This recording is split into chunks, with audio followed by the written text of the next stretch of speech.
Today we're asking a difficult question. Is MAGA a cult? Now, this is not a political discussion, it's a psychological one. No shouting, no slogans, just psychology and the power of understanding today on Off the Couch. And welcome to Off the Couch, where psychology meets everyday life. I'm Dr. Greg Cason, psychologist, here with producer Brian Gomez. Happy Tuesday, you guys. And we have Tony Sweet on the board. Hello, hello. Today, guys, we're doing this particular episode because of the previous episode, and I think one of you asked, or both of you were asking, either at the end of the episode or after we recorded, is MAGA a cult? And I will tell you, I've gone back and forth in my own head about this particular thing. I try to resist even saying that word in combination with MAGA. So to even do an episode on this was a leap for me. But what I wanted to do was to actually look into the literature and see what the literature says, see what science says, see what the experts say, because I don't like just labeling somebody a cult. So we're going to go through that today, and you guys will tell me if you think it fits. But well, let's just start with where you believe right now. What do you think, Brian? Well, for me, it's pretty easy. It's giving very much cult. They've got like blinders on and just can't see past whatever they are being fed and are being told to do and the way to behave. And for me, that's just culty, you know? And Tony? Someone who has interviewed many people over the years for my own show about cult leaders and cults. Yes, I would say it's definitely a definition. If you look up the definition of cult, it fits the category. So we'll talk about that, how this may or may not fit. But I'll tell you that I first started flirting with this idea because in 2023, and I went back and found this survey. We all have like a moment of truth with ourselves. In 2023, CBS News and YouGov, this is a very reputable polling service, CBS News and YouGov did a survey of likely primary voters in the Republican primary. So they're likely Republican primary voters, and they asked them, who tells them the truth? And the Republican voters, 71% named Trump as telling them the truth.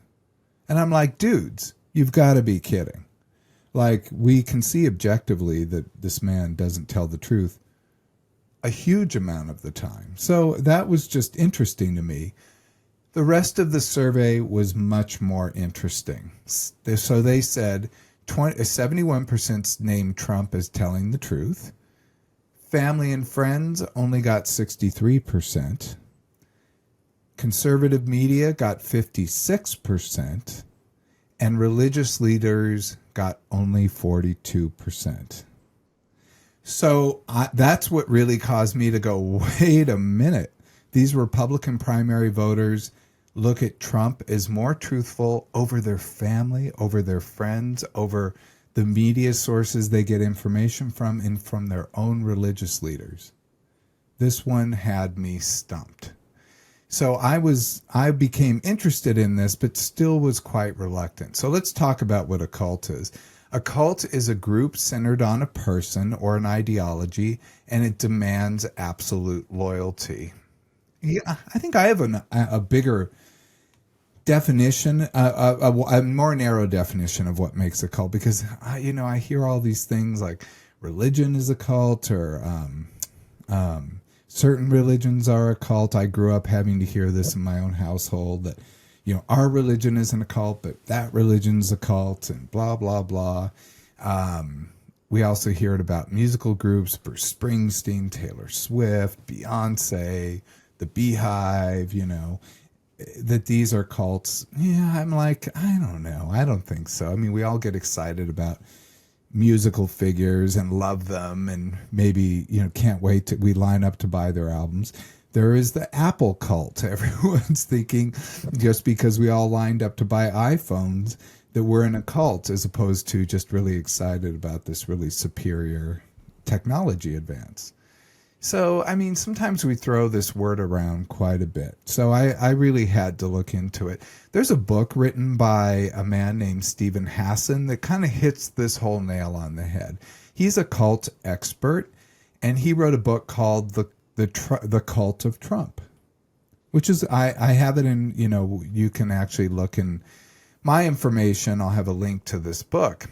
But he has a 4-part model. He calls it the BITE model. And the BITE model is a cult. What defines a cult is behavior control, information control, thought control, and emotion control. So behavior, information, thought, and emotion. Those are like pretty much how we operate as human beings, at least behavior, thought, and emotion. Maybe just throw in physiology, and then that's sort of how a human is. So information is what comes from the outside. It's part of the environment. Bethany Burham, she's from Harvard. She narrows it down to 2 basic things. She said cults shift people's beliefs rapidly away from broader society and beliefs that they had before they joined. So that combines the information and thought. And the cult members act against their own interests and the interests and their families' interests quite strikingly. This one really tripped me up because I thought of soybean farmers. I thought of all these people that do things to hurt themselves, SNAP recipients who actually got to see these things, who are voting against their own interests when they went to the polling booths. So it really is quite a question. What do you think makes up a cult, you guys?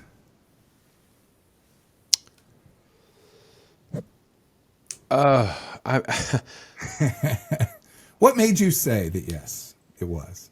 Oh, I mean, if you look at definitions, you can see no matter what Trump does, they know his past, they know his lies, they know his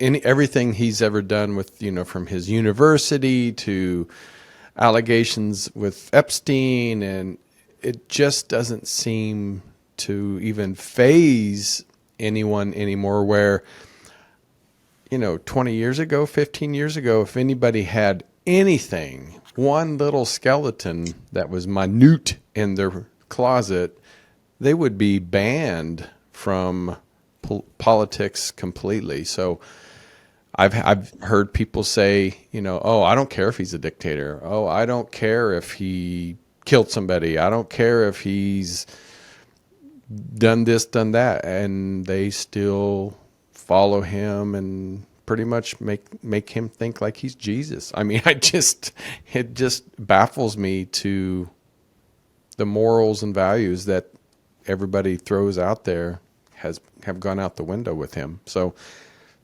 to me, if that's not a cult leader, I don't know what else to say he is. Okay. What about you, Brian? Well, I mean, I think it's the same thing. It's like when people are just blindly following whatever is spat at them from the top, My whole concern is like, how smart are people that fall into cult, or like what in their brain is like fried, like a fried circuit? We'll talk about because because at some point, like I'm really genuinely confused on like where you lose like all common sense, just regular knowledge, like facts. Like I'm confused where like these professionals, even big time people that are like just not thinking fully. Like I'm genuinely confused on like what circuit is fried on their brain, because there has to be some sort of like mental decline that doesn't allow them to see like facts or like what the world really is. Well, we'll talk about that, and I think that's a very good point. Stephen Hassan, who's this cult expert, he wrote The Cult of Trump.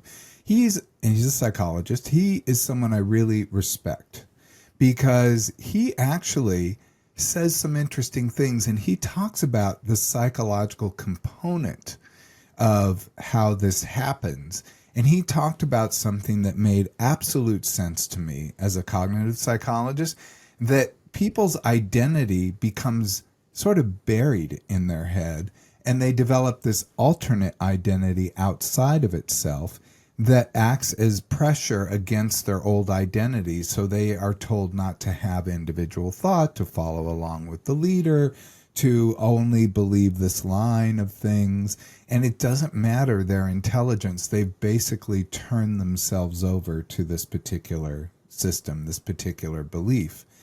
He was a Moonie. Stephen Hassan was recruited when he was 19 years old into the Moonies, and he was going to college at the time, Queens College. He talks about this, which I find kind of interesting, because he said his recruitment was these three pretty girls sat down at his table. He had just broken up with his girlfriend, and these three pretty girls sat down and they were flirting with him. They lied to him, saying they were students. They lied to him when he started to suspect they were in some kind of religious organization, said it's not religious. It was just a group of people that really feel strongly and believe in making a better world, like it was a movement that he was going to be part of. And so they basically kind of drew him in, and then he became a member of this cult. I have a question, though, because I know we see this happen a lot in religions all over, that they do become cult-like, or people fall into those cult-like religions. But is it something that's like missing from that person, that this feeling of being part of, or being part of a movement, or like this community, like that's fulfilling for them? Or like, because I feel like people that fall into cult are like in search of needing some sort of like help or guidance or faith or something. Or I don't know how people can, I mean, like, yeah, there's artists that, they have a cult like following, and, like the Swifties, it's very culty. I'm gonna just say it out there, I'll probably get hate for that, but like, it's really scary. It's kind of like the same mentality of whatever she does, says, or anything, it's a go. But I'm like, what is missing from these people to fall into cult like activities or, organizations? Well, I mean, there have been previous looks at those things, that there are often people who don't feel a strong identity, or they feel some kind of loneliness or something missing in their lives. But I think what I was kind of struck by in looking at some of this research is there's more to this tale. Sometimes it doesn't have to be someone who's at a particular pivot point in their lives. Those are probably the easiest to recruit, but it could be somebody that just falls in certain ways. We certainly saw that with QAnon over the pandemic, that people started looking online. Anyone doing their own research, I do my own research, but really I look at other people's research. I don't do my own. I've been taught how to evaluate and look at research, so I go through that. So I guess that's doing my own research, but I don't just ask Google. I don't go to Reddit or whatever. I mean, not that that's bad. There are probably lots of great people on that, but I'm just saying I go to the source. Anyway, so there are different things in different studies. I mean, what I was struck by is there was one personality study, if I can just say, about followers of cults, especially the followers of the Trump, followers. They found that there's a certain subset. So it's about 30% are just with him all the way, no matter what. But they even looked at this 10% subset that see him as a god, that see him, that he can do no wrong. They looked at this ultra worshipy group, and they did have some interesting personality things about them. They were high in something called conscientiousness. Conscientiousness is a really good trait. Conscientiousness we all want to have. It's the very thing that allows us to go to work, to be reliable, dependable. It's the thing that can cause us to do things, to have kids and raise them successfully. Almost anything that requires anything to do with planning and focus and practice requires conscientiousness. It is the best trait for work. It's the highest predictor of work success. So that's good, but they had a certain type of conscientiousness. They didn't necessarily have the order component, which is like, I like to keep things, I like to figure out how everything fits together and how everything goes. They had something called, it was basically perseverance. It's a self-directed focus. It's an ability to just stay on something and never let go of it. It's like a dog with a bone. They were the highest in this particular type of conscientiousness. And I thought that was really interesting because that kind of explains the inability to give up. But it's combined with one other thing, which is a lack of openness to new experience. This is probably the openness to new experience. And this is going, if anyone is listening, they're recognizing I'm talking about the Neo 5-factor personality. It's a theory that goes into neuroticism, extroversion, openness. What else was I saying? Neo 5, Neo Pia. Oh, now I'm blanking. But anyway, the thing I'm saying they had the lowest in was conscientiousness as well. But the thing they had the lowest in was openness to new experience, which is the thing you need to be able to open yourself up to other people, other worlds, other experiences, to be able to have empathy, to be able to understand things. It's the person who basically is willing to step out of their rut and go, I wonder what it's like to walk in this mound next to the rut, or I wonder what it's like to walk to the other side of this field and see what that's like. They're not willing to do that. Do you think they're going to die off soon then? Like, I'm just questioning it as like, as an evolution kind of thing where I'm like, you kind of need that to evolve, don't you think? Where like, if you're not open to, like, I don't know, I feel like we've evolved this far along because, humans have been open to new experiences and exploring and all that. Yeah. I don't think people are necessarily going to give this up. I don't think the people who are involved, who at least this really core group, I think they'll go to their grave worshiping this. Yeah, I truly do. I've always wondered like where they get this energy from, like they're always attacking other people's rights and everything like that I'm like, where do you get this energy? Don't you have chores? Do you not have to pick up your house? Like, I'm confused. They're single focus. But it makes sense what you're saying, that they're so focused on it that they don't need energy or anything, Well, they get lots of reinforcement from their fellow worshipers, if you want to say that. Let's talk about the 6 classic traits of cults.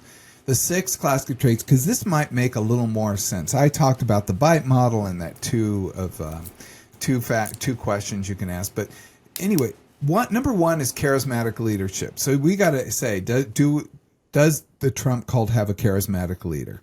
It's a single magnetic leader or ideology who becomes the ultimate authority. Remember that? Followers see them as uniquely gifted, as infallible, as chosen. I mean, I hate to say it, but The Apprentice was one reason for kind of creating this mythology.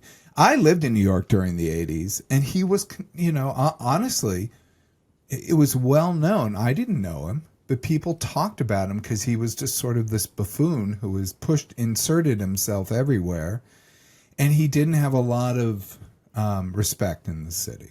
And they say that's part of his issue, that he always felt slighted or hurt by this particular thing. But it was an interesting, thing. I just never regarded him in a very serious fashion when I was living there. Was it the same thing for Hitler?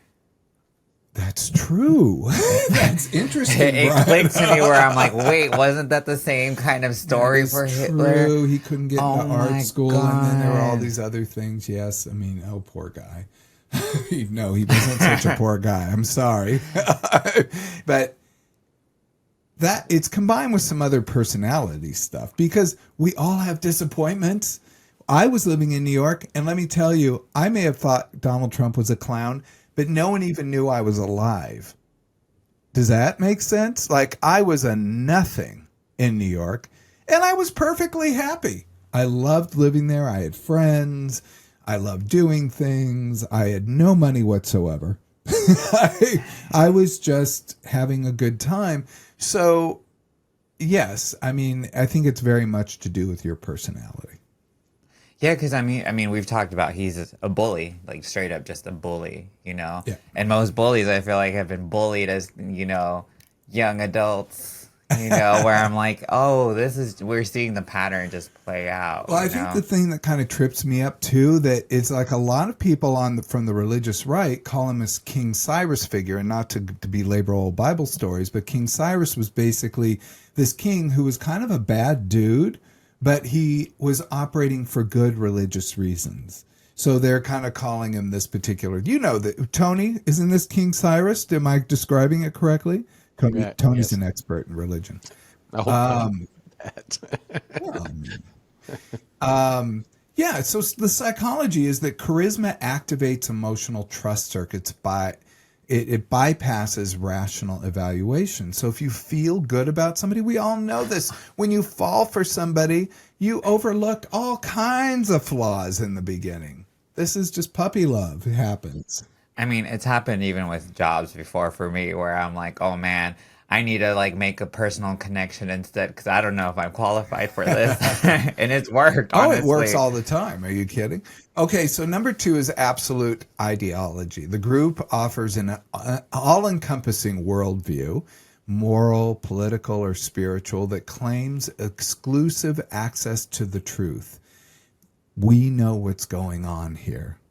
We know how things go. Remember, I alone can fix it. I know how this works. Remember him explaining how he didn't pay taxes? Because I'm smart. I know how to work this stuff. Not I cheated. I'm smart. Complexity and nuance are replaced by certainty. This is interesting too because, Brian, we've talked about in the past, the people of more conservative ideologies often come from a place of fear from their infancy, that they're more fear-oriented.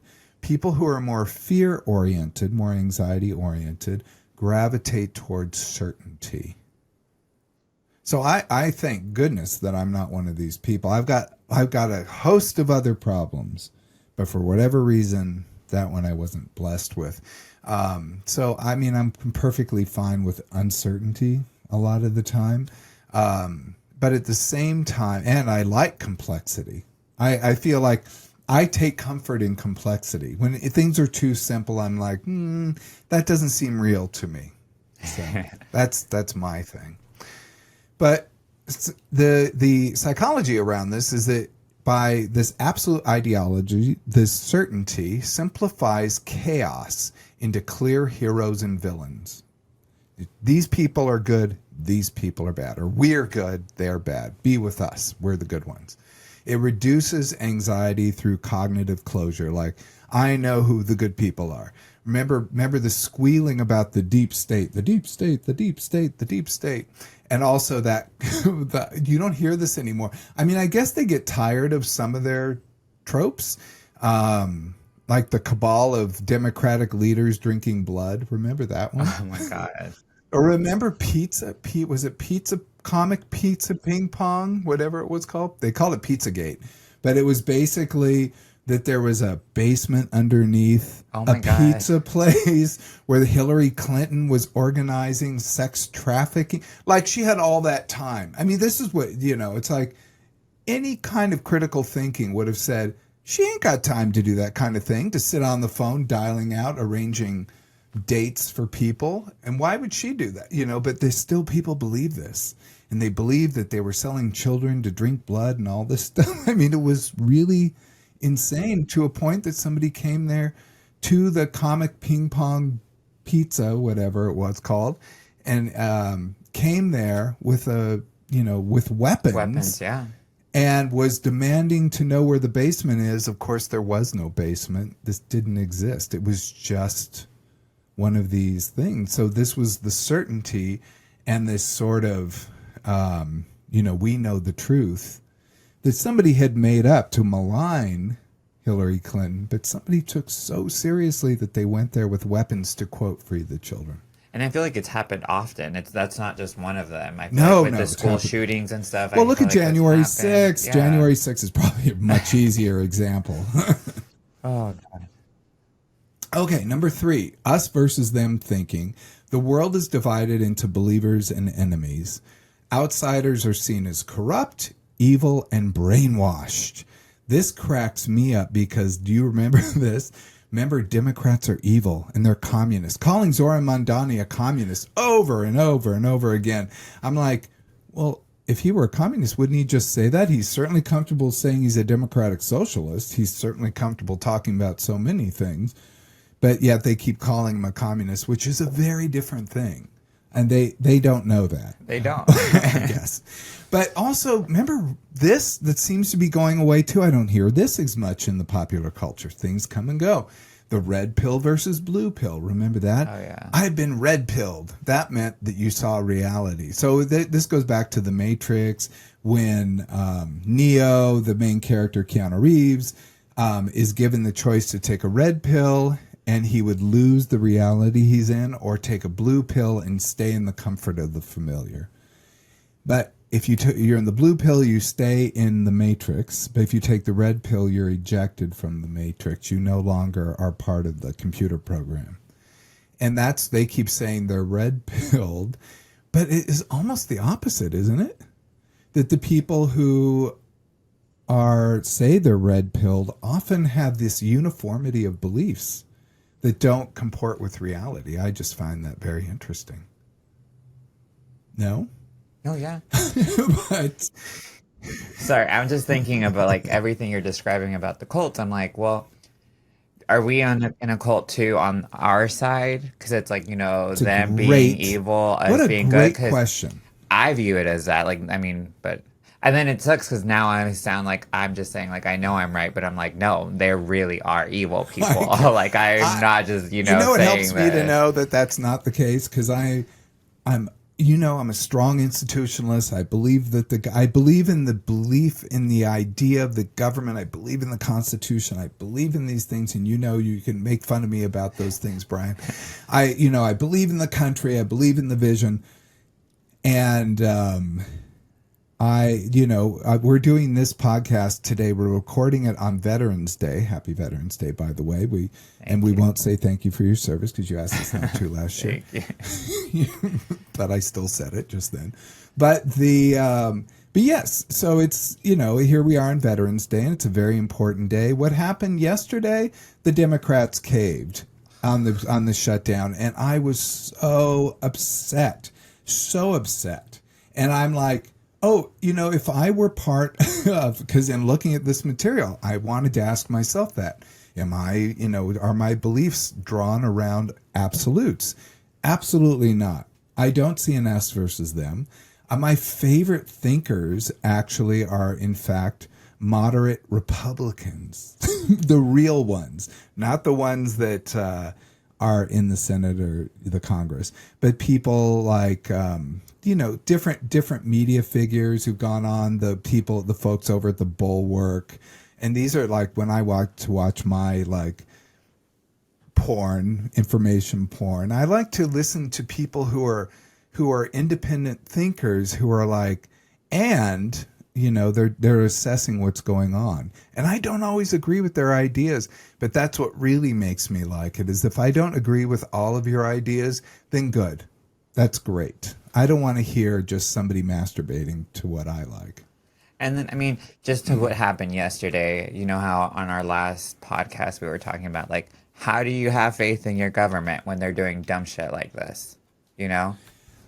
I absolutely agree. And I won't go into the whole shutdown mess. I was very, very, very upset about it last time and the previous podcast, and I was really upset.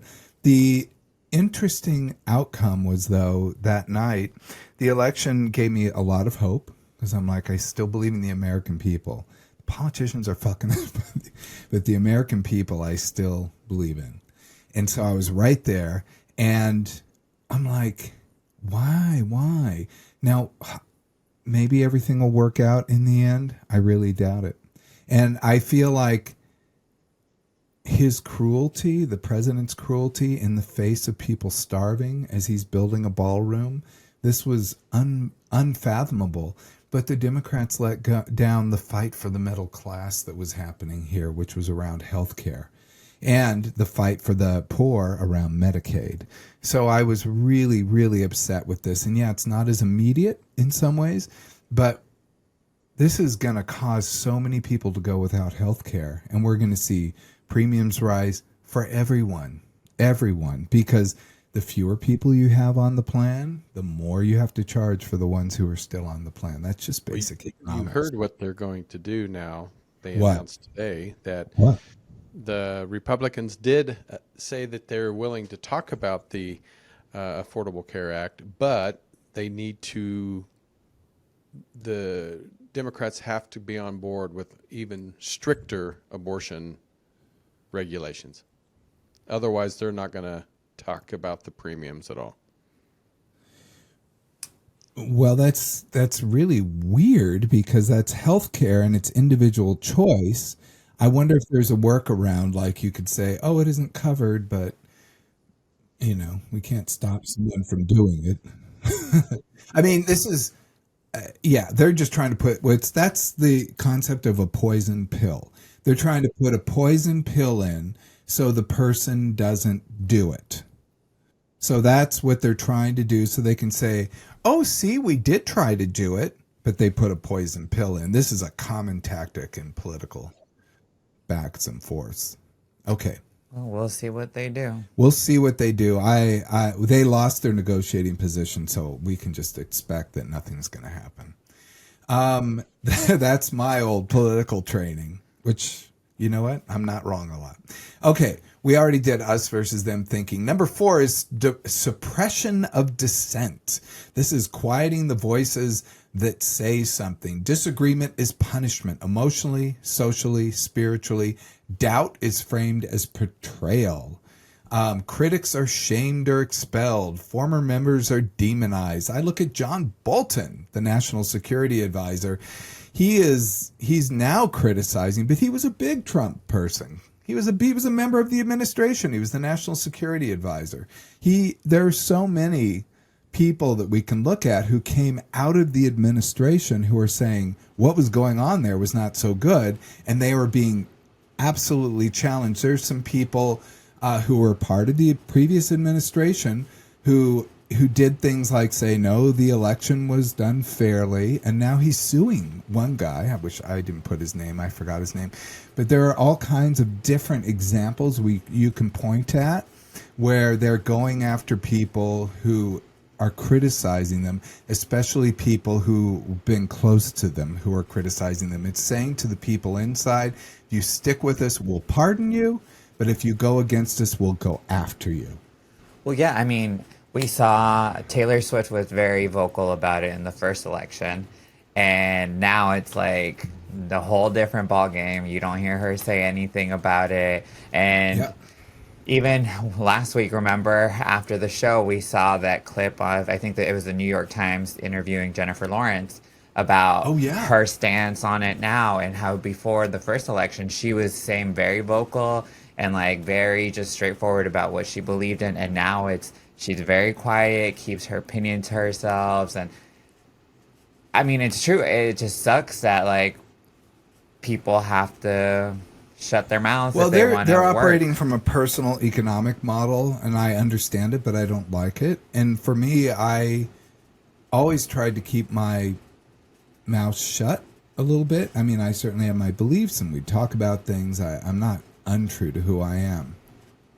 But I will say that as things get worse, I feel like everyone needs to speak up. I think back on the story of Horton Hears a Who. In Horton Hears a Who, little Horton is an elephant who hears a little peep from a little piece of dust, and he hears, "We are here." You know, like somebody, like the little piece of dust is about to, fall into, I don't know, something really bad. And he puts the little piece of dust onto a little flower, and he walks around trying to get other people to hear it, but other people can't hear it as well. So he can hear it, but the other people can't. And then they get everyone in the Whoville, in the town, to speak up, And then everyone makes a noise, and suddenly the noise speaks up, and you hear, we are here, we are here, we are here. And that's what I believe we need to do. We all need to join hands and speak up. So, yeah, Jennifer Lawrence, yeah, Taylor Swift won't, but maybe eventually they'll join the chorus. But, I think it's up to the little man here. Which sucks because then, like, I don't know. Again, it goes back to that last week episode where we're like, well, we're fucking screwed, it sounds like, That's but exactly. I mean, like, yeah, we can still have hope and all, but like, it's really hard to be hopeful when like people on top or like people with more power, more money aren't really standing up. When you're like, well, how do you expect the lowest person on the, totem pole to like stand up? It's a good. I don't know, question. but it goes to with what you were saying. People are being silenced if they're not, People on are the being same silenced. page. And it's upsetting. Number 5 is information control. And this is big. Remember, we're controlling the environment. Leaders and insiders control access to information and define what's true. Outside media or experts are dismissed as lies or conspiracies. People are told what to think, not how to think. This is like the vocational versus the university model. People often in universities get really they're criticized for not teaching what to think, and they don't teach what to think. And outsiders, usually people who never went to the university, think that's how universities work. They do teach information like history and sociology and astronomy. They teach all kinds of stuff, but they teach you essentially how to think, how to evaluate information. And as you go higher, you do more and more of that, of criticizing information, developing information, producing new knowledge. That's in the PhD level. You're not taught what to think, so you can develop your own models. How to think is the way to go. But I think people in vocational schools, they're basically taught a trade. They're taught what to think. So they're taught, here's what it is. Here's how you do plumbing. Here's how you do electricity. And there's a purpose to that. So we've got to not mix them up. But members here are told, basically the vocational model, don't think on your own. Think what we tell you. So this is very helpful psychologically. It limits cognitive diversity. It promotes dependency on the group for reality reality validation. We saw this controlling information with the moves against Stephen Colbert, his shows being canceled, and the Jimmy Kimmel show being canceled, and people rose up, thank goodness. Larry Ellison, who is behind the Jimmy Kimmel, and he wasn't originally behind it, but he was buying the company, so they got rid of him to make the deal happen. Larry Ellison, who's taking over Paramount CBS. Oh, no, that's Stephen Colbert. I'm getting my people all mixed up, aren't I? And soon to get TikTok. I thought, who bought who bought Jimmy Kimmel? That's ABC. I don't know. Okay. Anyway, but that's Disney pushing back. That's Disney owns ABC, and they pushed out Jimmy Kimmel. The Stephen Colbert was all about, that's the Larry Ellison, CBS, Paramount. And he's also getting TikTok now. So he is going to have a massive platform to control, and he's one of the Trump insiders. Also getting Facebook to do away with fact checking. I thought that was pretty interesting. And of course there's Fox News. It used to be called Fair and Balanced, but it took that away because that ain't happening and they know it. Okay. And then number 6 is behavioral and emotional regulation. The group dictates what members can do, feel, express from language and lifestyle. Emotional displays are guided. You're told what you can and can't do. Loyalty rituals reinforce commitment, chants, rallies, hashtags, which we saw that happen in full force with the rallies. I go back to thinking like Musk calling empathy a weakness. And so many people, there's now a book out called Toxic Empathy. And the people, they're really trying to identify empathy as the worst thing. Now, Doris Kearns Goodwin, who is a presidential historian, I'll never forget an interview with her where they said, she's a presidential historian. She's looked at every president. She's, written many, many books. And they said, what is the number one trait to make a good president, to make a good leader of a country? And she said, by far, it's empathy. And it's interesting that very thing is getting attacked here. They don't want a good leader. They want an absolute leader. It's a very different thing. So psychology is the repetition and shared emotions, strengthen neural pathways of belief and belonging. I'm one of them. We are right. We all share the same feeling. And then you get reinforced. There's the reinforcement model. Remember when they made fun of two of the Minnesota governor's son, Tim Walz's son, when when he was at the Democratic convention, he was crying for his dad. He was super emotional and clapping and was crying. I mean, it was a beautiful thing to watch. And then they went on this tirade on right-wing media against his emotions. Well, they were pretty upset when we had different emotions about Charlie Kirk's death. So it was very confusing because they wanted empathy then, but it is an interesting point. It is an interesting point. You can't demand empathy or even sympathy. And I don't have these demands that other people have to follow what I think. That's one thing I find very characteristics of this group. If you don't believe what they think, you're wrong. You're bad. And I've always believed that we can have diversity of opinion and still be together. To a certain extent, I would say. Because, no ma'am, that's what got us where we are now. So all these things, they might make you think that MAGA is a cult, right? Is that you're both thinking yes, no? Yeah, a very interesting cult, I would say. Well, let's look at where MAGA may not be a cult. Okay? They do have open participation. There's no physical isolation. Like, you don't have to join. You don't have to separate from your family. That may happen individually, but they don't require it. It's not like you have to go live on the compound or go move to a different country, sell all your belongings. That certainly happens in cults. Wait, is that Scientology?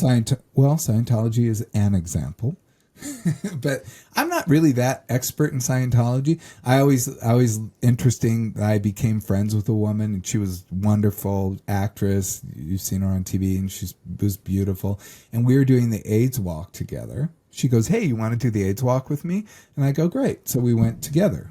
And about halfway through the AIDS walk, she goes, you know what? We've been friends, and I've never asked what you did for a living. And this is true. And I knew she was an actress, and she just knew me from these classes we used to take. And so, actresses don't always want to know every detail about your life. They're expressing their own. But she said, she goes, what do you do for a living? And I said, oh, I'm a psychologist. And she froze up. She said, I can't talk to you. And I said, why? You're a psychologist. I said, yeah, what? Well, I don't get it. She goes, I'm a Scientologist. We're not allowed to speak with you. And literally the rest of the walk, she refused to talk to me. And I said, okay, well, I kept talking to her like, I don't understand what's going on. And it was really upsetting to me because I really liked her. And we got to the end of the walk, and she just walked on to her car. And I was like, I go, bye. I'm so sorry this happened. And that was that. And that was an interesting one. So, yeah, they have more of an open participation. They don't have the physical isolation. No single doctrine or strict hierarchy. In fact, they do have a strict hierarchy. What am I saying? It's within the political structure, but within MAGA in general, there's not really one. But they don't have a single doctrine. I mean, it does vary. Almost flexes to whatever group. They do have diverse motivations among supporters. Like, different people want different things. So, that one person's wanting Israel, that's a big one. That one person's wanting, the religious needs. One person's wanting, because they really want to hurt other people. They really want to hurt the immigrants. That's what, when I hear my dad, he's always saying, "Those damn, the immigrants." That's a big motivator. They may hate certain public figures. Put Hillary Clinton in jail and lock her up and all that stuff. So I think they have different motivations that kind of hook them in. Build the wall. I mean, all these things. Those would go back to the slogans, which says is more of. So anyway, many act from political strategy, not psychological captivity. They're MAGA because it brings them power. And I think that's a big thing. We see that with a lot of people. Brings them power because they've never experienced power, and that's the only one time they've ever experienced it. Or like, I'm just asking seriously though. Like some of these people are like big, rich people that have power. That's I'm right. confused with what more power they are I looking for. have always been surprised that rich people I've never heard a rich person say, "I have enough." Or a rich person say, "You know what? Except for people like Bill Gates and Warren Buffett, I've heard them say this following, but not probably almost any other rich person I've ever come in contact with. They say, I want to pay more taxes." Those two have. Even Billie Eilish recently at this Amazon award thing that she was receiving called, who was it that she called out, Tony? Yeah. And she was like, there's billionaires in here. Why are you a billionaire? And she afterwards donated a bunch of money away too, of her own to money. a food bank, right? I can't remember I thought what that it was. what she did. $10 million, something. It was a lot of money. Wow. She's, she gave me goosebumps just then. I love hearing stuff like that. And she's young too, and like she doesn't have. She even said that they have more money than her in the room, and she still is giving away money because she's not going to run out of it for giving away that much, Well, it's funny. Once you get to a certain level, you're not going to run out. The only thing you're going to run out of is how many houses you can buy, or how many yachts you can float on, or how many expensive dinners or diamonds you can put on your throat.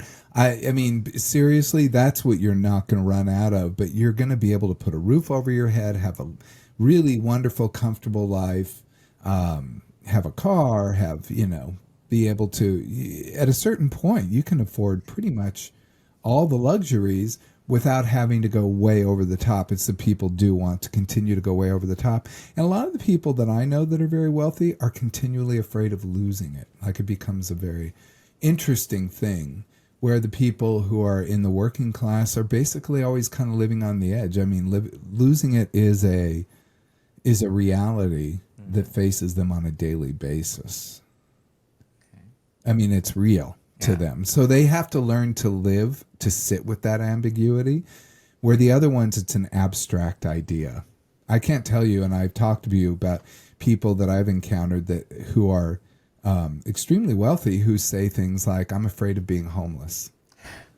And I'm like, well, that ain't going to happen. So, but I don't say it like that. But I mean, in my own head, I'm like, well, is there a possibility of that?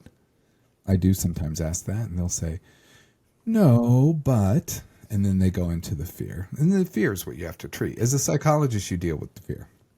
Gotcha. There's so much here. I want to skip all my other stuff. There's enough for a book to talk about this stuff. But let's talk about breaking the spell. Oh, why people stay. Well, why people stay, by the way, in these things, belonging outweighs the contradiction, the fear of rejection and shame. So once they feel this belonging, they don't want to leave, because then they feel their friends will think they're bad. They'll be ashamed of them. They are. And the isolation outside the group, they feel when they're not a part of the group, they have no friends again. The purpose and empowerment inside. We've talked about the power of purpose, how important that is, and that this gives them a purpose, gives them power. They feel like they have power. And they also sunk costs. They've put so much into this that they don't want to let it go. And they have this cognitive dissonance that the more that's why you can't argue with somebody. You can't argue with somebody, because the more you present opposition information, the more they dig their heels in, because that's what they need to do to resolve their cognitive dissonance. The leader always speaks the truth, and the leader said, this is black. You say it's white. You show me a picture showing me it's white, and you're like, here it is, white, and I'll be like, either I have to believe you and think the leader's wrong, or I'll just resolve to say the leader's always correct. That's a version of black that you're showing me, or you're just flat out lying that that's what black is, or that white is the color. You know, I have to do something to maintain that the leader always tells the truth. Does that make sense? Mm-hmm.